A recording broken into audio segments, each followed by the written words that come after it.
merci à vous, c'est un vaste programme.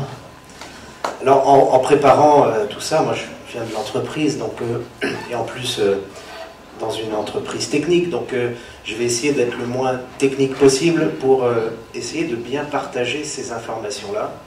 J'ai proposé 4 étapes, donc on va commencer par la première. La première, ce sont les présentations. Donc bon, on en a déjà parlé. Il y a 30 ans, j'ai fondé l'entreprise LogoSapiens. C'est le monde du logiciel. Plus récemment, on a travaillé avec un groupement d'entreprises et créé un réseau d'entreprises du numérique, et pas que du numérique d'ailleurs, qui s'appelle H24 Solutions. Voilà, bon, c'est moi qui dirige aussi cette entreprise-là, elle a 3 ans. Rien de spécial peut-être, si ce n'est de revenir peut-être tout de suite sur ce qui était dit au début, sur cette notion des valeurs. Pourquoi on a fait un groupement d'entreprises? C'est parce qu'on pense que c'est intéressant de partager des valeurs. Et les 5 valeurs qui sont là ont été travaillées, réfléchies, et à notre avis, c'est ça qui nous rassemble, et je pense que des valeurs, ça rassemble. Et c'est pas habituel pour des entreprises de parler de valeurs en premier. Alors l'éthique, pour nous, c'est bien de dire que la performance technologique reste en harmonie avec le bien-être des individus et des organisations. L'intégrité, c'est la responsabilité dans l'intérêt du projet commun et de l'évolution de chacun dans ce projet.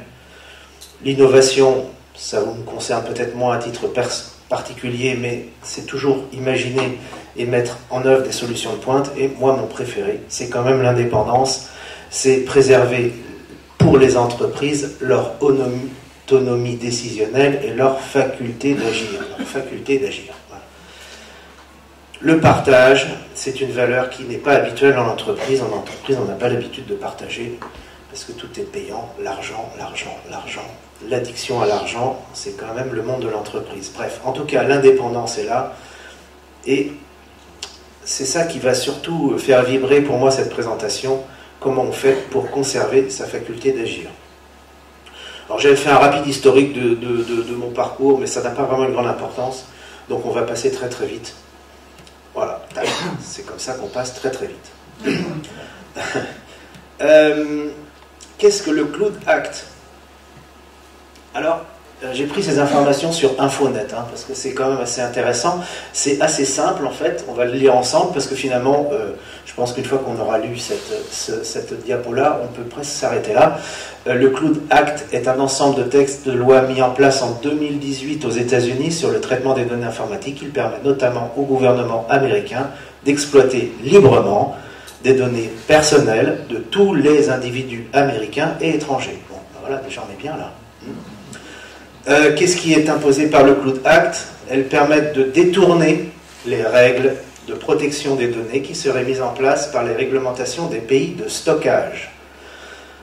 Le principe, c'est que chaque pays ou chaque endroit où il y a des données de stockage, les autorités américaines peuvent y accéder, les transférer toutes les données sans délai et sans possibilité de s'y opposer en faisant un appel, par exemple. Il n'y a pas d'appel possible. Lors d'une demande, la personne physique concernée par cette consultation n'est pas avertie. Voilà, vous savez pas, c'est comme ça, en gros, voilà. Alors, on pourrait dire, oui, mais c'est aux États-Unis, tout ça, on n'est pas aux États-Unis. Alors, on est bien d'accord que les ordinateurs ou les services informatiques qui sont concernés sont les serveurs et les entreprises qui fonctionnent sous drapeau américain. Donc ça veut dire que même si les serveurs ou les machines sont en Europe, en France ou n'importe où, à partir du moment où elles sont exploitées par une entreprise américaine, eh bien les données sont accessibles. Alors ce qui est drôlement bien, parce que finalement, à partir du moment où on a l'IA, l'intelligence artificielle, c'est simple, pour nous c'est hyper simple, on fait une passerelle de données. Les données, on fait ce qu'on appelle oui, comme un rond-point, quoi. Ça tourne, on prend l'information, on la laisse passer pour quand même que la personne qui était destinataire d'un message, d'un mail, reçoit quand même le message. Mais le destinataire de vos mails Google et de vos mails Microsoft sont les deuxièmes destinataires de vos informations. C'est quand même bien de le savoir, quand on est là, on est bien. Et ben voilà. pourrait s'arrêter là. Parce que quand on voit ça, je ne sais pas si vous voyez tout l'impact que ça peut avoir. Hein, voilà. Donc j'envoie. Alors, quand c'est pour envoyer la recette de la tarte aux fraises de la grand-mère, on n'est pas forcément sur un problème majeur. Maintenant, vous imaginez, voici 6 juin, le brevet et les choses qu'on a prévu de développer pour les prochains mois. Voici notre politique de stratégie d'innovation. Voici les choses qu'on voudrait tenir secrètes, etc., etc. Bon, bah, ça sert à rien. @gmail.com, crac, c'est fini. Voilà. Ok. Ben, on est bien là. Hein, on reste là ou on continue? Hein, voilà, c'est bien. On continue. Alors, on y va. Google. Alors là, c'est sympa parce que Google, dans les conditions générales d'utilisation de Google, vous offre la possibilité, etc., etc. Et il y a bien marqué, comme décrit les conditions. Alors c'est bien écrit, hein, c'est malin, hein, ils sont très malins. Comme décrit dans les conditions d'utilisation de Google, vos contenus vous appartiennent toujours. C'est quand même bon signe. Hein. Vous les donnez à Google, c'est quand même un petit peu encore à vous. Voilà. Et en fait, il faut quand même imaginer que ça ne se voit pas comme ça, mais c'est quand même écrit que vous acceptez, en fait, Google vous autorise à mettre vos données chez eux. Ce n'est pas votre endroit, ce n'est pas votre lieu de stockage, c'est leur lieu de stockage que Google vous ouvre gentiment, parce que par leur haute bienveillance, ils sont OK pour que vous mettiez vos données chez eux. Voilà. Et si jamais vous ne respectez pas les conditions qu'on vous a données, Google peut arrêter tout ce qu'il veut, quand il veut, il s'arrête de faire, c'est lui qui est maître du jeu parce qu'il est chez lui. D'accord? Vous n'êtes pas chez eux. Je ne sais pas si c'est très très clair ça. Voilà. Donc à la fois on vous dit ça vous appartient toujours, oui, il faut bien vous dire que ça vous appartient toujours parce que vous les avez mis chez eux. Voilà. Alors je passe les détails parce qu'il y a pas mal de choses. Suspendre ou bloquer votre accès au service Google, oui, sans limiter aucun de ses autres droits, Google peut suspendre vos accès, comme ça, du jour au lendemain, c'est lui qui décide de tout. Si demain Google dit c'est terminé, c'est terminé. Alors c'est terminé parce que peut-être vous avez fait quelque chose qui ne correspond pas à leur politique, donc ça vaut quand même le coup de s'intéresser à ça. Et il y a des conditions quand même assez nombreuses, et puis on peut toujours dire, voilà, cette condition, est-ce que j'ai respecté, pas respecté, mais enfin c'est quand même Google qui juge si vous les respectez ou pas, et puis de toute façon, une fois que vos services sont coupés, vous ne pouvez pas faire grand-chose, en fait. Hein. Donc, après tout, voilà, c'est au moins assez efficace. Et je pense que c'est pas forcément parce qu'il pourrait y avoir des conditions qui ne sont pas respectées ou respectées, parce que je pense que finalement... si jamais on pourrait considérer d'une certaine manière qu'on pourrait être peut-être en guerre économique depuis un certain nombre de dizaines d'années, bon, après tout, pourquoi on se priverait de couper les services comme ça en disant, finalement, c'est à cause de l'électricité, c'est à cause de je sais pas quoi, c'est à cause du chat, c'est à cause de ceci, donc c'est coupé, on va voir quand est-ce que ça se remet. Et pendant ce temps-là, vous avez des entreprises, plein de gens qui ne fonctionnent plus, et c'est parfait, c'est exactement ça qu'on voulait. Et puis il y a cette petite phrase qui est sympa, par le biais de cette licence, donc d'utilisation de Google, vous autorisez Google à utiliser vos droits de propriété intellectuelle sur vos contenus. Bon ça y est, vos photos sont leurs photos. Ça c'est fait, donc voilà, on est bien là aussi. Hein. On est bien, surtout si on a pris des photos d'une entreprise ou d'un brevet, etc., et qu'on a activé le stockage Google, voilà, c'est parfait. Alors, j'ai mis rapidement celui de ChatGPT. Alors, on ne sait pas trop, là, parce que là, ils ont l'air gentils comme ça. Ils vous disent quand même, ce qu'on vous donne comme information, etc., vous pouvez les utiliser. Hein, c'est bien. Donc, par contre, c'est marqué aussi, nous aussi, on peut s'en servir. Ah, voilà. Donc, c'est fait. Donc, ils peuvent utiliser, nous pouvons utiliser le contenu que vous nous fournissez afin d'améliorer nos services, par exemple, pour entraîner les modèles qui alimentent ChatGPT. Donc ça veut dire que si vous avez donné des informations à ChatGPT, ChatGPT vous a répondu, maintenant ces informations, on peut s'en resservir pour quelqu'un d'autre. Parce que maintenant vous avez entraîné le modèle. Et lui, il a maintenant la possibilité d'utiliser ces informations pour d'autres gens. Donc si vous lui avez dit, tiens, ce serait bien, comment tu pourrais me faire un plan avec des moteurs super performants, tout ça, comme plein, et puis vous échangez 3, 4, 5 fois jusqu'à ce que le plan soit vraiment intéressant parce que vous l'avez aidé à trouver quelque chose qui serait pas mal, et ça y est, maintenant tout le monde peut y accéder à votre idée. C'est parfait. Là, il y a 2 tableaux. Je ne sais pas s'il y a quelque chose à voir, mais c'était, je ne sais pas si dans l'assistance, il y a un volet professionnel à mettre en place, ou c'est essentiellement le volet personnel qui vous intéresse. Professionnellement, oui, je ne sais pas s'il y a des gens qui ont des entreprises ou sont en lien avec des entreprises qui ont des activités où ça peut intéresser d'aller plus loin sur le monde de l'entreprise. Moi, je pense que c'est intéressant et je pense que c'est la responsabilité d'un entrepreneur de faire en sorte que son entreprise puisse continuer à fonctionner quoi qu'il arrive. Et quoi qu'il arrive, une coupure d'électricité, une coupure d'Internet, une coupure de je ne sais pas quoi, ça peut arriver à tout moment, et je pense que c'est le devoir de l'entrepreneur de faire en sorte que son entreprise continue à fonctionner. Sur le plan personnel, bon, j'ai fait 2 colonnes sur des sujets, voilà, c'est peut-être un peu différent, on n'est pas forcément sur les mêmes enjeux, peut-être tout simplement, moi j'entendais là, dans un petit village de Bretagne la semaine dernière, le système d'Orange s'est arrêté, et donc tout le village ne pouvait plus faire ses achats dans le supermarché pendant 2 jours, parce que c'est connecté, hein, la carte, etc., etc., etc. Donc en fait, tout est bloqué, l'activité est bloquée juste parce qu'il y a une antenne ou quelque chose de téléphone qui s'est arrêté. Donc sur le plan personnel, on n'est pas tout à fait sur le même débat. J'ai plutôt ici développé la partie personnelle, mais je voulais quand même parler de la partie professionnelle un tout petit peu, donc je le fais ici sur l'idée de continuité opérationnelle et les plans de secours. Qu'est-ce qu'on fait pendant ce temps-là? Surtout si ça dure plusieurs jours ou plusieurs semaines ou plusieurs mois, parce que je ne vois pas pourquoi ils se priveraient. Les outils critiques. Alors, ça m'a permis de caser le dernier mot, on en reparlera. Messagerie et mail, évidemment. Aujourd'hui, on se sert tout le temps des mails et des messageries, même des messageries directes, même pour dire bonjour. On ne dit plus bonjour aux gens, on leur envoie un SMS.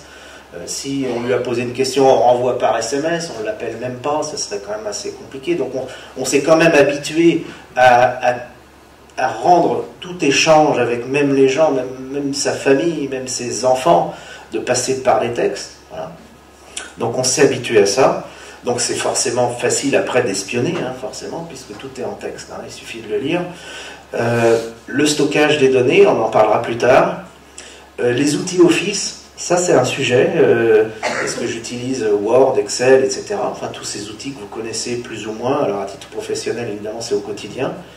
Et il y a le fameux on-premise, alors c'est juste, alors il y a un mot en anglais ici, il est là, c'est un de mes préférés celui-là, parce qu'en fait dans de très nombreuses lectures en informatique, on a cette notion de on-premise qui veut dire que c'est bien de faire en sorte que les données et les informations soient au plus près des personnes, au plus près des gens qui doivent s'en servir, et finalement,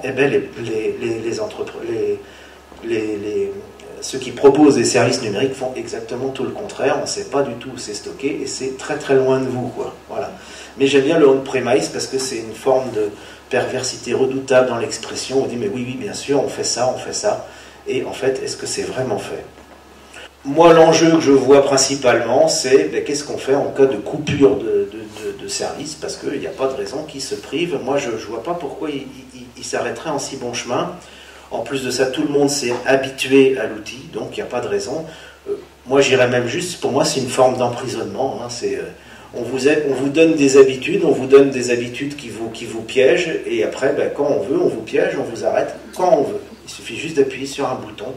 Le tout, c'est de vous habituer, jour par jour, à laisser votre choix, votre libre arbitre, et à vous dire, finalement, pour payer, c'est comme ça, hein, c'est sans contact. Et puis pour faire ceci, c'est comme ça, hein, c'est numérique. Et pour pouvoir connecter à votre compte bancaire, il vous faut 3 codes avec un mot secret, etc. Si vous n'êtes pas en forme, vous êtes foutu. Vous ne pouvez pas aller sur votre compte bancaire, vous ne pouvez rien faire. Donc petit à petit, c'est formidable. On vous oblige à faire, moi j'appelle ça un espèce de sudoku géant, avec, je ne sais pas si c'est le Minotaure, ou c'est des pièges et des pièges dans tous les sens, où le labyrinthe augmente chaque jour, puis à un moment donné, le labyrinthe, voilà, il se ferme complètement. Voilà, bon. Je dis donc, la souveraineté numérique, pour moi, est un enjeu vital. Vital, c'est pas simplement la cybersécurité. On me dit, voilà, vous allez vous faire attaquer, bon, attaquer, je sais pas, mais en tout cas, est-ce que vous pouvez continuer à fonctionner, tout simplement, voilà. Alors on y va. Où sont vos données? Alors, on en a parlé tout à l'heure. Alors, est-ce que vous savez où sont stockés vos mails? Est-ce que vous savez où est stocké votre agenda? Parce que finalement, si ça s'arrête demain, est-ce que vous savez ce que vous avez à faire mardi prochain? Et si vous ne savez pas ce que vous avez à faire mardi prochain, est-ce que vous savez appeler la personne avec qui vous deviez faire quelque chose mardi prochain parce que c'est encore dans le téléphone et parce que le numéro du gars, il est dedans à l'intérieur et qu'on ne peut plus l'appeler parce que du coup, bah oui, si ça s'arrête, ça s'arrête. Donc, ok. Et les contacts, vous savez encore appeler vos enfants parce que vous connaissez le numéro peut-être du numéro de téléphone portable des enfants à 10 chiffres et peut-être bientôt 12 chiffres, on y va. Où sont vos documents? Alors là, ça c'est marrant, j'ai scanné mes documents, j'ai tout rangé mes affaires, j'ai fait des dossiers numériques, c'est super, j'ai mon tableau avec les comptes, avec je sais pas quoi, et ça c'est où en fait? Et vos photos et vos films, ils sont où en fait? Voilà. Et ce que j'aime bien aussi, c'est le petit dernier, c'est est-ce que vous utilisez des logiciels en ligne? C'est-à-dire que vous pouvez avoir l'impression que vous avez le droit d'utiliser par exemple un traitement de texte, mais est-ce que finalement, en cas de blocage, ce traitement de texte, il va continuer à s'ouvrir en fait? Pas sûr. Pas sûr, on est bien. Alors voilà, j'ai dit, bah tiens, voilà, pensez-vous pouvoir continuer à travailler si l'accès à Internet est coupé? Voilà. Coupe l'Internet, est-ce que vous continuez à travailler? Alors ça, je parle plus pour une entreprise, mais voilà, et que ce soit localement ou globalement, parce que ça peut être aussi la connexion de votre maison, ça peut être juste aussi quelqu'un qui a coupé juste à la sortie de chez vous, mais ça peut être carrément quelque chose d'encore plus global, ou des attaques de routeurs, vous savez, on appelle ça des data centers et autres, voilà. Donc les data centers, c'est là où on stocke, et les routeurs, c'est ça qui sert de passerelle et de passage, sont les routes qui permettent d'acheminer les données. Donc on peut très bien dire, ben voilà, comme on fait des fois on fait une grève, on va bloquer un rond-point, ben c'est pareil, on va bloquer un routeur, et là tout d'un coup il n'y a plus rien qui passe. Les licences sont expirées, parce que comme par hasard, il fallait payer tous les ans, il faut payer tous les mois, hein, n'est-ce pas? C'est un peu comme les taxes, c'est un peu comme les impôts, il faut payer tout le temps. Donc vous avez acheté un traitement de texte, mais il faut encore le payer, parce que vous n'avez pas encore fini de payer, peut-être je ne sais pas quoi, ou peut-être qu'on leur doit des sous parce que c'est si compliqué que ça de développer quelque chose qui permet de mettre des caractères sur une feuille, de les souligner en gras, etc. Non, on est en 2025, ça coûte de plus en plus cher. C'est normal. On a pris l'habitude de normalité qui était loin d'être normale. Hein. Bon, bref, le service cloud est stoppé, bah oui, on s'arrête carrément. Donc ça, c'est arrivé à quelqu'un d'une entreprise que je connais, qui a créé sa chaîne YouTube pour faire des formations. Donc je crois que c'était à peu près 3 mois de travail avec 6 ou 7 personnes, plus de 250 vidéos mises en ligne. Et tout d'un coup, le lundi matin, bah, la chaîne YouTube coupée. Voilà. Plus rien. Voilà, c'est fait. Donc bah, on attend, on envoie des choses sur les formulaires. On se pose des questions, est-ce que ça va revenir, est-ce que ça va pas revenir, est-ce que c'est totalement perdu, est-ce que c'est anéanti, voilà ce qui se passe, et ça a duré je crois 1 mois et demi, bon, ça s'est fini par se rouvrir, voilà. Alors là, la sécurité qui bloque, ça j'adore ça, le fameux SMS qu'on reçoit avec le code à 74 chiffres qu'il faut retaper pour être sûr que c'est bien vous. Qu'est-ce qui se passe? Bah, du coup, si vous ne recevez pas le fameux chiffre qui vous permet d'ouvrir la porte à la banque, parce que du coup, si vous ne le recevez pas, cette fameuse super sécurité pour vous protéger, bah, vous êtes même vous-même à l'abri de pouvoir aller à votre compte. C'est parfait. Donc bah là, on vous a mis en toute sécurité, et puis comme ça, quand on veut, bah, vous n'y allez plus. Comme ça, c'est formidable. Et on vous dit juste, bah, c'est un bug. Donc ça reviendra quand ça reviendra. Voilà. C'est super, on s'est habitué à ça. L'informatique fait à peu près ce qu'il veut de vous. C'est super. On s'est habitué. Alors, là, pour que ce soit peut-être plus facile, on y va. Est-ce que sans Internet et sans téléphone, je peux contacter un ami, je peux accéder à mes affaires, je peux faire mes courses et vivre au quotidien? Est-ce que je peux avancer dans mon travail? Eh bien, vous allez voir qu'à un moment donné, ça fait frissonner. Parce que si vous ne vous posez pas cette question-là, grosso modo, vous vous rendez compte que potentiellement, vous ne pouvez pas faire grand-chose. Voilà. Moi, j'ai toujours dit aux gens, je pense que c'est toujours bien quand même d'avoir quelques billets de banque dans son portefeuille, parce que sinon, quand on arrive avec le paiement sans contact, avec la carte bleue et que ça ne marche plus, on ne peut pas acheter à manger pour les enfants. On ne peut pas. Juste qu'on est obligé d'attendre une autre fois. Il faut attendre que l'informatique ait décidé que vous puissiez acheter vos pommes de terre. Quoi, voilà, hein. C'est juste ça. Voilà, parce qu'on n'a même plus les espèces. Alors même en plus, quand on paye avec des espèces, on passe même pour un plouc. Voilà. Oh, bah il ne sait pas qu'on peut faire sans contact. Alors voilà. Puis alors pour certains, on a dit aux personnes âgées, mais oh, si tu payes pas sans contact, tu vas passer pour un abruti. Donc forcément, après ça fait chic. On se dit voilà, j'y arrive. Un résistant. Un résistant. Alors un résistant ou je sais pas quoi. Il y a tous les mots parce qu'en fait, il y a aussi alors. Il y a un résistant à la limite pour les plus malins, mais il y a aussi quand même cette chape qui ne m'a pas échappé depuis une soixantaine d'années, qui est, alors moi j'appelle ça un égrégore, l'égrégore de l'incompétence. C'est parce que je suis vieux, je ne suis pas dans le modernisme, et comme je ne suis pas dans le modernisme, je ne vais pas y arriver.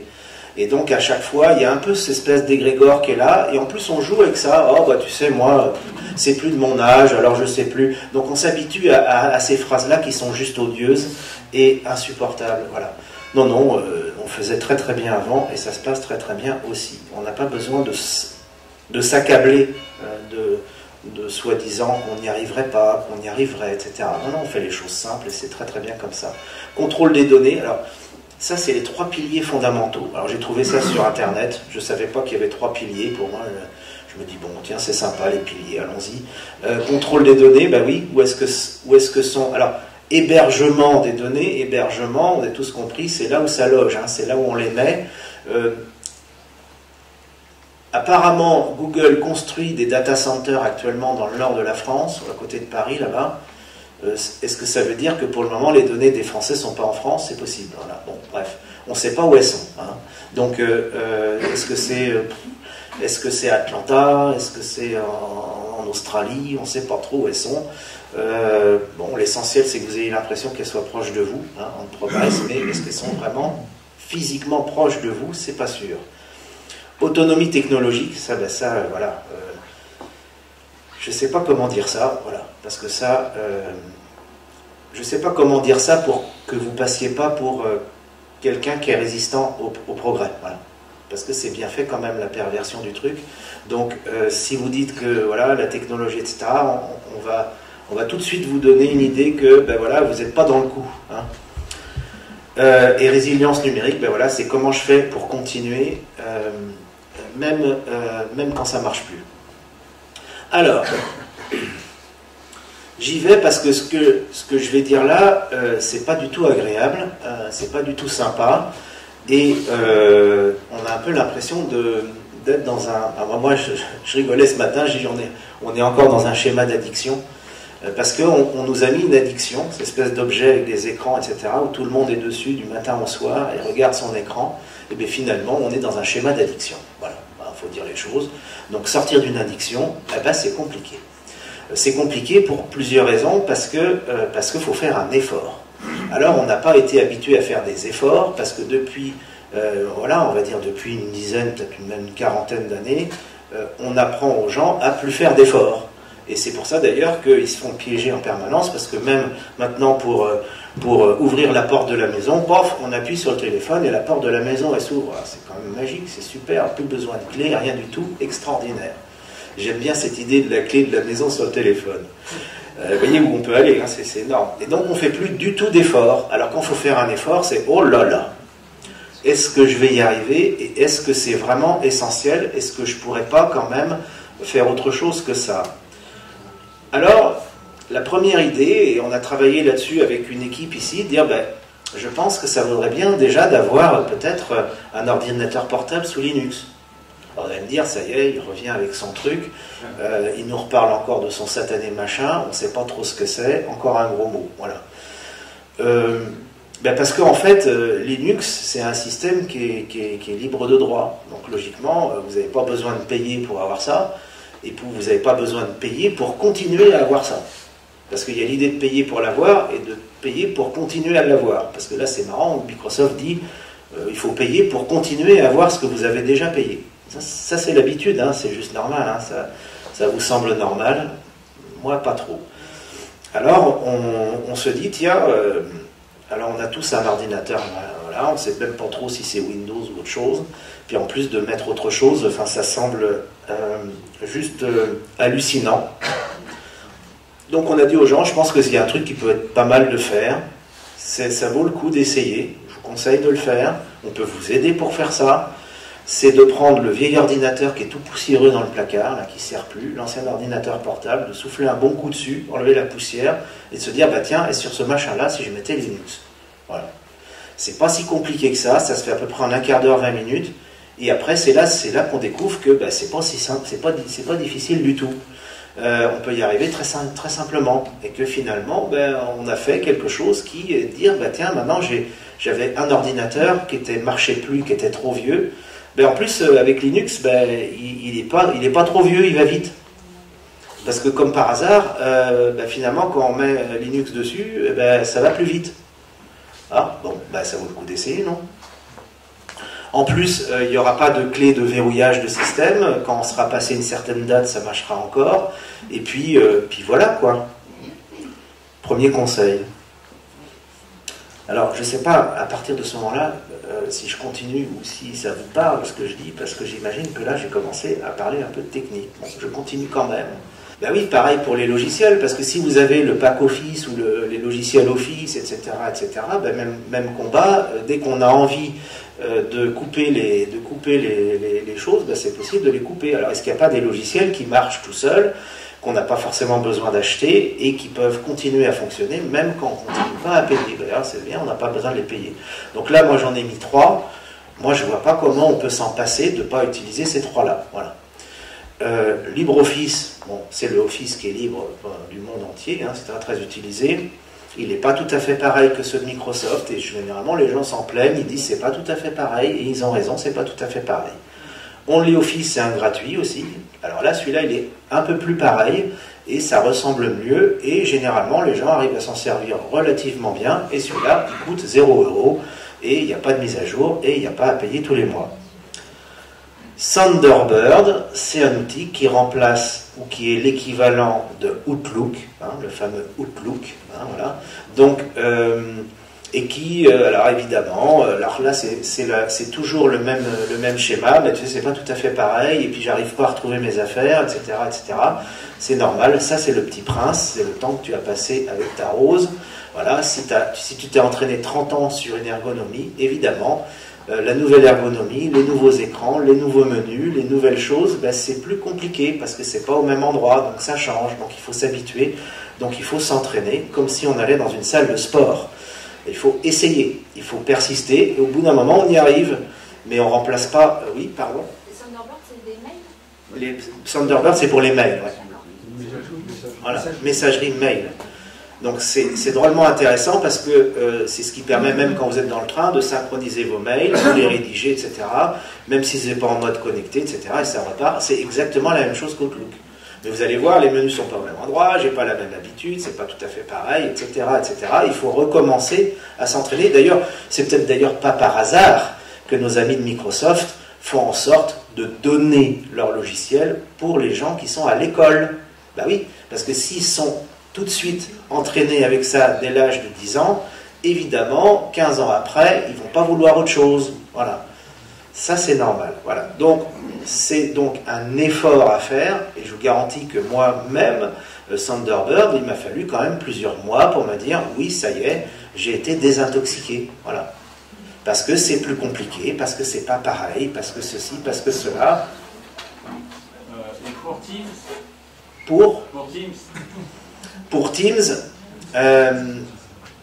Pour Teams, on en reparlera juste après. J'ai quelque chose pour vous pour Teams. Pour Teams, il y a Jitsi. Voilà. J-I-T-S-Y. Mais grosso modo, on arrive à faire, pour 80-90% des gens, ceux qui servent des fonctions un peu poussées, il peut y avoir des questions à se poser, à vérifier avant. Mais sinon, généralement, enfin moi, en LibreOffice, franchement, moi je m'en sers depuis 2 ans et je n'ai pas vu la différence. Et je m'en sers beaucoup. Ben, la preuve déjà, hein, la présentation elle est faite avec LibreOffice. Ouais. Est-ce que tout ça est compatible avec les autres? Il y a ces mêmes logiciels-là sous Windows, donc vous pouvez commencer à vous entraîner sous Windows, et il y a exactement les mêmes sous Linux, et on ne voit pas la différence, et tu rallumes toi, voilà. On peut communiquer avec d'autres personnes qui n'ont pas ces logiciels-là. Ah oui, ça ne change rien. Le mail le reçoit tout pareil, il n'y a rien qui change. Hein. Et si on envoie un texte, Ah oui, tout ça c'est pareil. Ouais. C'est pour l'ouvrir. Et l'avantage, alors le grand avantage de OnlyOffice, c'est que c'est les mêmes formats. C'est-à-dire quand vous voyez les fichiers docx ou je sais pas quoi, c'est les mêmes formats, ça s'ouvre, on voit pas la différence, on fait renvoyer, enregistrer sous, enfin, c'est d'une simplicité voilà, enfantine. Ouais. Alors on vous a peut-être fait croire que LibreOffice n'était pas si gentil que ça, parce qu'il changeait les formats, etc. C'était vrai. Est-ce que c'était pas fait exprès, justement, pour dissuader un certain nombre de gens? C'est possible, je ne sais pas. En tout cas, voilà, ça fonctionne très très bien, c'est assez fluide. Moi, très franchement, voilà, à part l'ergonomie qu'on appelle, parce que les choses ne sont pas à la même place, hein, c'est un peu comme quand on change de marque de voiture, ben, le clignotant, le truc ne sont pas à la même place, tout à fait, c'est pas tout à fait pareil, ça s'appelle pas tout à fait pareil, et il faut s'y habituer. Et on l'envoie, la personne pourra l'ouvrir. La personne pourra l'ouvrir et voilà, tout va bien. Et c'est pour ça que je vous dis, hein, le plus facile pour éviter la pression, vraiment, c'est celui-là. Prenez le vieil ordinateur, vous l'installez Linux dessus, vous y allez tranquillou et vous pouvez utiliser les deux en parallèle. Ben oui, comme ça, vous n'êtes pas obligé de vous dire qu'est-ce qui se passe si j'y arrive pas. Ben, vous êtes tranquille, vous avez encore le nouveau qui est là. La question c'était, est-ce que c'est compatible avec Android? Si on a besoin d'avoir le logiciel sur le téléphone et puis alors, il y a une application OnlyOffice sur Android, il y a une application OnlyOffice sur Apple. Merci. Moi, pour moi, Mac, c'est l'ennemi absolu. Donc je ne connais pas suffisamment le monde du Mac pour pouvoir répondre à cette question-là. Voilà. Mais après, voilà, je pense que oui, mon épouse a un Mac et elle ne se plaint pas de pouvoir installer ces logiciels-là, mais je ne connais pas ce monde. Ça marche, je peux vous assurer, je travaille sur tous les trois, donc ça marche. Elle a la réponse. Merci, monsieur. Oui. Alors, après, on peut faire des dual boot. Pour ceux qui sont des experts, on peut avoir une machine avec plusieurs systèmes, un Windows, un Linux, mais là, on commence un peu le triple saut périlleux. Mais pour les gens qui ont l'habitude, ça, c'est faisable. Moi, j'aime bien l'idée de récupérer le vieux PC qui est dans le placard, parce qu'en plus, c'est assez plaisant de se dire, eh ben, finalement, il n'était pas si lent que ça. Voilà. Ça, celui-là, j'aime bien l'idée. Bon, ben, je vous le passe. Alors, là, on va compliquer les choses, parce qu'en fait, il y a un outil qui est presque... C'est là où on va rentrer la limite entre les professionnels et les particuliers. Parce que là, on peut difficilement, enfin on a réfléchi avec les équipes ici pour se dire, tiens, comment on pourrait faire ça à titre personnel, et on est en train de réfléchir à ça. C'est le fameux Nextcloud. Le fameux Nextcloud, en fait, c'est quoi?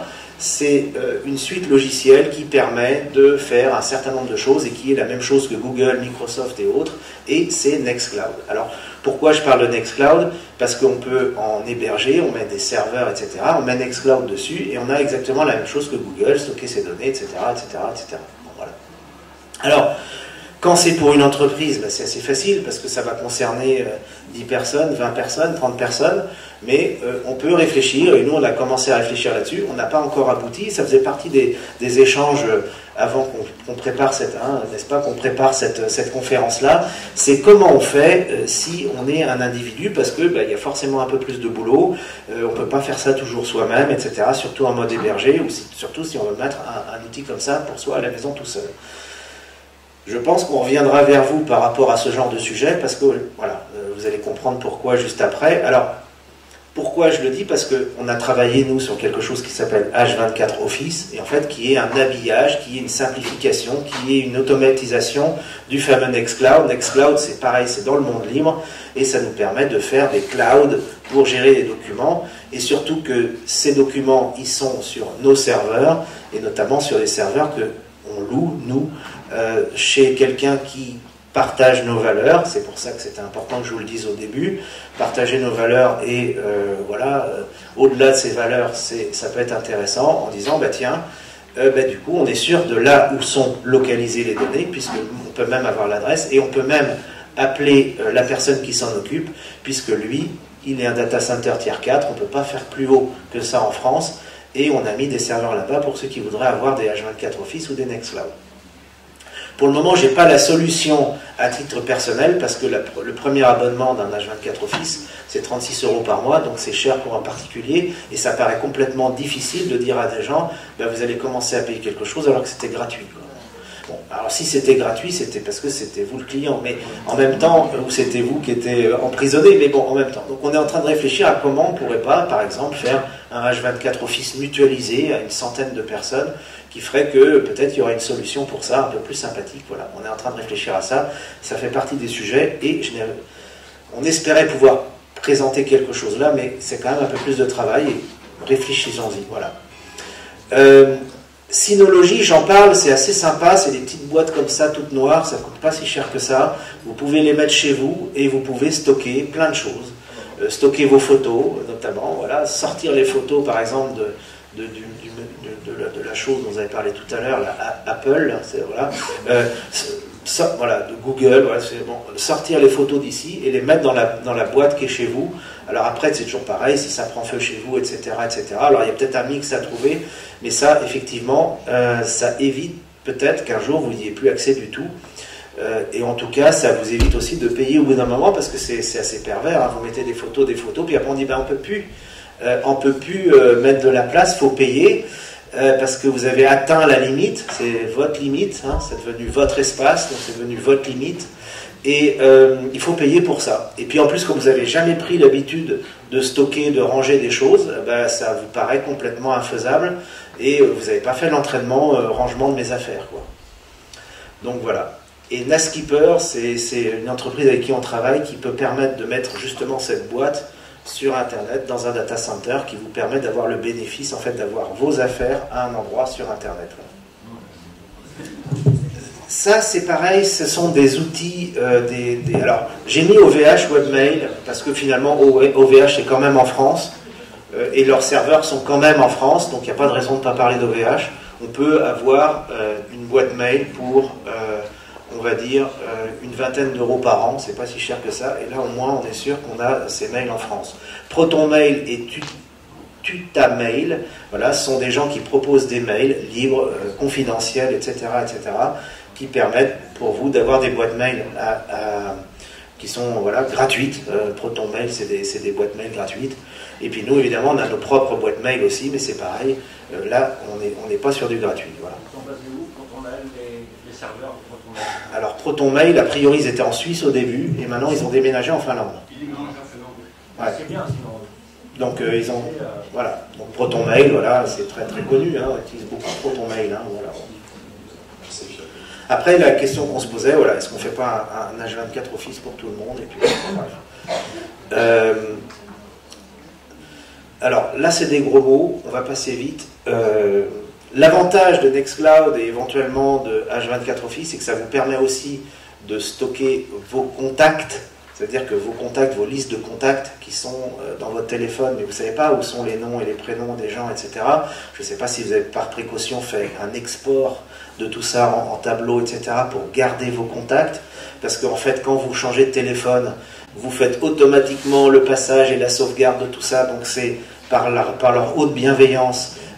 Les apporteurs de services font tout seuls, tout vous-même, comme ça vous ne savez même pas où sont vos données, et comme ça c'est magique, et du coup vous ne savez même pas si vous avez vraiment vos contacts avec vous, donc voilà, le numéro de téléphone, l'adresse, etc.